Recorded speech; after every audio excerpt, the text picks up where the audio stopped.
It's after 10 p.m. Do you know where your children are? Right now on the 10 o'clock news. Just when you thought we might be able to put the snow shovels and scrapers temporarily on ice, there's yet another winter blast in the forecast. Nick is standing by to talk totals. It's been 9 months since the sewer main break, but its after effects still disrupting one neighborhood when things could finally be back to normal. But first, even more breaking developments out of Washington, D.C. and the Trump administration. Good evening. Thanks for joining us. I'm Natasha Verma. And I'm Steve Lacey. A lot to unpack tonight. Here's the latest as we come on air. A federal judge temporarily blocking the president's plan to get federal workers to leave their jobs through buyouts. This coming as attorneys general from 13 states, including New York, New Jersey, and Connecticut, say they plan on filing a lawsuit to stop the Department of Government Efficiency from accessing federal payment systems containing personal data. Meanwhile, the president signing executive orders today, one imposing sanctions on the International Criminal Court over its investigations of Israel and the other creating a task force focusing on eradicating anti-Christian bias. Fox 9's Sharon Crowley is here with the latest on all of these fast-moving developments. Sharon. That's right, Natasha and Steve. A federal judge temporarily blocking President Trump's plan to push out federal employees by offering them financial incentives until a hearing is going to take place next week. Now, the ruling comes just hours before a midnight deadline for workers to apply for the Deferred Resignation Program, commonly described as a buyout. Now, under President Trump's direction, Elon Musk, the head of the Department of Government Efficiency, or DOGE, is trying to reduce the federal workforce to save taxpayer money. Labor unions say the plans are illegal. A U.S. district judge paused its implementation until after he could hear arguments from both sides at a court hearing scheduled for Monday afternoon. Now, he has directed the Trump administration to extend the deadline until then. And in response, the White House press secretary is saying, quote, "We are grateful to the judge for extending the deadline so more federal workers who refuse to show up to the office can take the administration up on its very generous once-in-a-lifetime offer." The efforts that this administration has taken are efforts to weaken the civil service. The whole thought behind removing due process rights of federal employees is about a loyalty test. In another development today, the Trump administration wants to dramatically downsize USAID. The president's team presenting a plan today to cut the agency's staffing worldwide. It's part of its dismantling of the foreign aid program, leaving fewer than just 300 workers out of thousands. And in a statement posted on its website, the agency said the order will take effect just before midnight Friday tomorrow. Employees overseas will have to return to the U.S. within 30 days. Employees responsible for, quote, mission-critical functions will reportedly be exempt. Now, USAID was established in 1961 to help provide humanitarian assistance overseas. And one more thing, the Senate confirming another cabinet member tonight. Russell Vought will now lead the White House Office of Management and Budget. Vought is one of the architects of the controversial far-right Project 2025. Natasha. All right, Sharon, thank you. Well, elected officials joining community advocates at St. Mark's Church in the Bowery this morning, rallying against ICE enforcement at sensitive locations. They demonstrated against the Trump administration's directive rescinding protections from immigration enforcement at schools, healthcare facilities, and places of worship.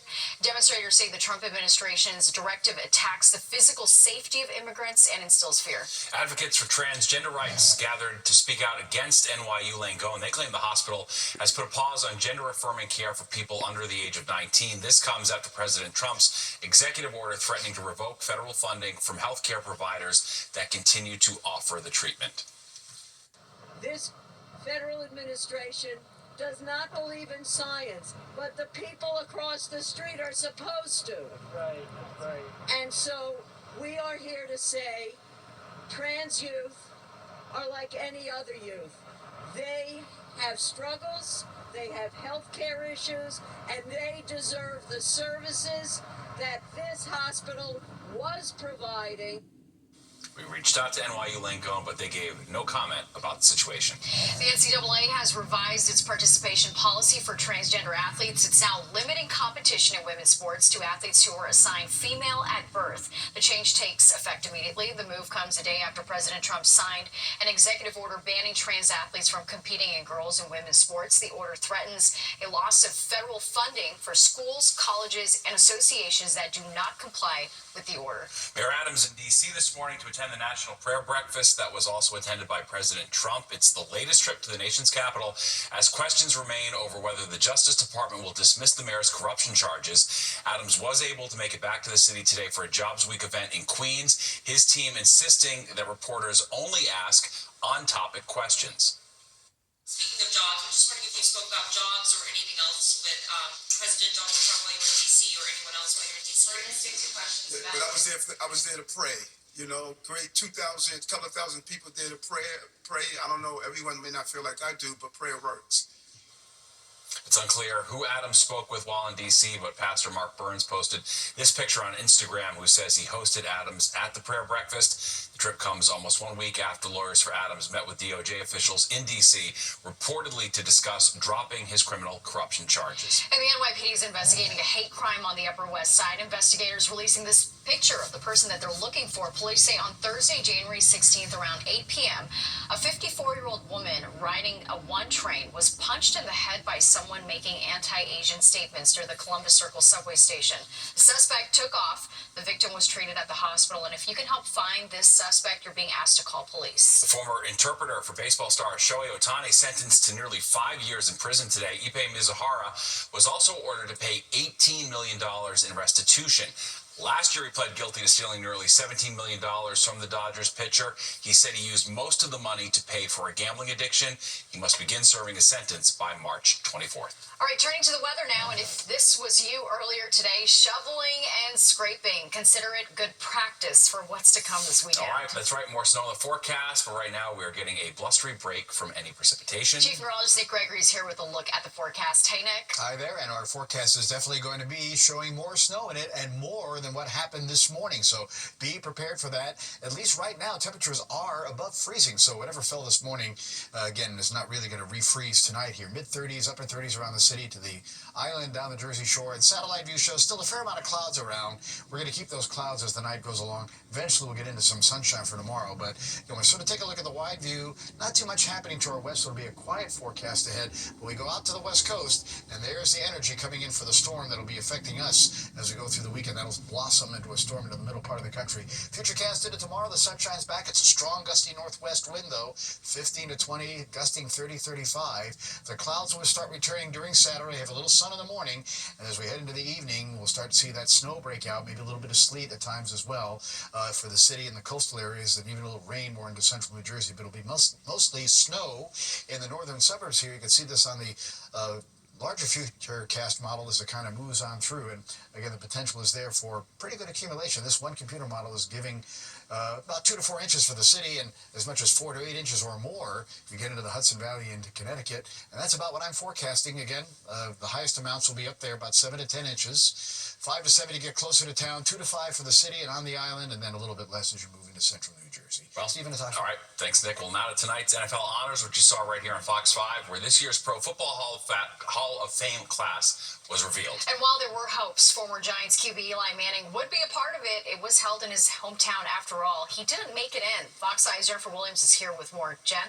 Thanks, Natasha. The hometown hero will have to wait to don the gold jacket. Eli Manning was looking to make history in his first year of eligibility, but good things do come to those who wait. And the consensus is Manning will be immortalized in Canton eventually, and it's not a question of if, but when. The two-time Super Bowl MVP, who was among the 15 finalists up for enshrinement in the 2025 Pro Football Hall of Fame class, Manning, who spent 16 years under center for Big Blue, led the G-Men down the field in the fourth quarter, not once but twice, to Super Bowl victories over Tom Brady and the Patriots after the 2007 and 2011 seasons. The selection committee can elect 3 to 5 players, and they must get at least 80% of the vote. This year, 4 got the honor of a lifetime, and none on the first try. Manning wasn't even a top 10 vote getter, but his time will come. I don't think it's too surprising, just given the divisiveness of his candidacy to begin with, especially when it came to becoming a first ballot Hall of Famer. There's no argument in what Eli did for the Giants franchise and the success that he had. 2-time Super Bowl MVP, these crazy comebacks, beating the Patriots. But it's just a matter of time, and the Hall of Fame has gotten a little bit, I don't want to say stricter, but the rules kind of changed within the last few years, and that makes this a little bit more of a difficult process. So we'll see when it happens, but I think it will. Manning is looking to follow big brother Peyton into the Hall. The 4-time Pro Bowler is just one of 13 quarterbacks ever to win multiple Super Bowls. And Big Blue faithful can breathe a little sigh of relief as Saquon Barkley didn't win MVP in his first season in Philly. Just Offensive Player of the Year. Just. All right, nice spin. Thanks, Jen. We'll move over, Big Apple. NYC has another nickname tonight. All right, it's Shoe York City, a new exhibit proving that New Yorkers are serious about what we wear from head to toe. Plus this. 9 months of inconvenience. I'm Richard Giacobus in Hartsdale, where a sewer main break has been wreaking havoc. And did I mention the smell in the summertime? We'll have more coming up. You're watching the 10 o'clock news. 9 months, that's how long a sewer main break has been causing major headaches in one community in Westchester County. All right, from the smell in the summer to the sidewalk and parking problems, people say they're fed up. Fox 5's Richard Giacobus went to Hartsdale looking for answers. The construction sign on East Hartsdale Avenue warns of men at work for most of the work week. But further down the road, that construction site is so quiet. You can hear the sound of the temporary sewer pipe that stretches across 3 buildings. They dug everything up and then they never decided to fix it. It is definitely an eyesore. That's for sure. Tenants at this complex in the hamlet of Hartsdale are fed up with this eyesore. They've been looking at it and even smelling it for months. It smells really bad too. I think it's like sewage line or something like that. So my apartment's right over here, so I get the, the smell. A massive, nearly century-old sewer main, which was built underneath part of this complex, erupted last May. Emergency work to build a temporary pipe started immediately, but tenants say stopped after a few months. Greenberg Town Supervisor Paul Feiner says he's doing everything he can to get it fixed. I could tell them that we're working really hard to make sure that when the work is done, it's going to be done correctly. We're meeting daily on this. We have a lot of consultants and contractors working on this. Tenant Brian Joyner says he's most concerned about the elderly folks who live here, especially since many of them have trouble navigating around this makeshift pipe. A lot of senior citizens here, and it's not safe to have fewer points that they can get to and from places. The town supervisor says contractors are here analyzing this site with plans to actually get construction going again in the early spring. Once it does, though, he says it may get worse before it gets better for these tenants. The hope is that this all gets wrapped up before summer, nearly a year since this nightmare began. We're in Hartsdale, Richard Giacobus, Fox 5 News. The eldest son of Dr. Martin Luther King Jr. visited a Long Island high school today. Martin Luther King III spoke to students at Great Neck South High School. It's the same place his father spoke nearly 6 decades ago. He encouraged the students to be their best selves, regardless of their differences. What kind of nation do you want to create for yourself, for your future family, and for generations yet unborn? King also said that his father fought to combat poverty and injustice his entire life and would be disappointed at the current political divisions in the country. Kendrick Lamar says he's looking to blend his LA hip-hop flavor into New Orleans while staying true to his storytelling roots during Sunday's Super Bowl halftime show. He spoke today at a press conference hosted by Apple Music, saying he's gearing up for a performance to rock the global stage. Just 3 years ago, he was a supporting performer at the Super Bowl alongside hip-hop legends like Snoop Dogg, Dr. Dre, and Eminem. Well, this year, he's the headliner and the first solo hip-hop artist to do so. For me, that means everything because it puts the culture on the forefront where it needs to be and not minimized to just a catchy song or verse. This is a true art form. So to represent it on this type of stage is like everything that I've worked for and everything that I believe in as far as the culture. SZA will also join him, but few other details about the performance were revealed. And remember, Fox 5 is your home for Super Bowl 59, and we're counting down to the big game with a full day of coverage tomorrow. It all starts at noon, followed by more stories and guests leading up to Super Bowl Sunday on the 5 and 6 o'clock news. No place is as fashion forward as New York City from head to toe, and tonight the Big Apple transformed into Shoe York City. All right, it's all part of an exhibit celebrating all things sneakers. Fox 5's Kendall Green shows us the kicks on display at St. John's in Queens. St. John's is celebrating the soul behind the soles, and we are Shoe York, an exhibit highlighting the rich sneaker culture of New York City. Because of sneaker culture's inseparable marriage to hip-hop, New York is the sneaker capital. The on-campus exhibit features an iconic showcase of rare and classic sneakers, a source of inspiration for students. Customized sneakers is an area that has tremendous growth because it gives students and kids the ability to be individuals. And in New York City fashion, the exhibit's modeled after the subway. All the backdrops, we focused on the 5 boroughs of New York City. So the students came up with the ideas on the various backdrops of the glass cases where we're displaying the shoes. Now, one of the goals of this exhibit is to get St. John's students involved in the sneaker industry, expected to balloon into a $100 billion industry by next year, and trace back its roots, like these Adidas superstars, paying respect to rapper Run DMC. Run DMC's first record that made the radio, Suck MCs. DMC says, I'm DMC and the place to be. I went to St. John's University. Students got to watch custom sneaker designer Danny pay tribute to St. John's legendary head coach Lou Carnesecca. We kind of fully themed it in the St. John's colors, black, red, and white. We added 526 on the heels because that's the number of wins that Lou had while he was a coach here. He was so known for all the ugly sweaters that he used to wear as games. So we really, really wanted to get an actual ugly sweater and cut it down. So that's what you see me doing here. As students share, they've got a whole new view on the shoe after diving into the details of the city's sneaker culture. What they're wearing somewhat represents them. So I'm gonna take that into consideration every time I meet somebody. I'll be like, oh, okay, I see you. Kendall Green, Fox 5 News.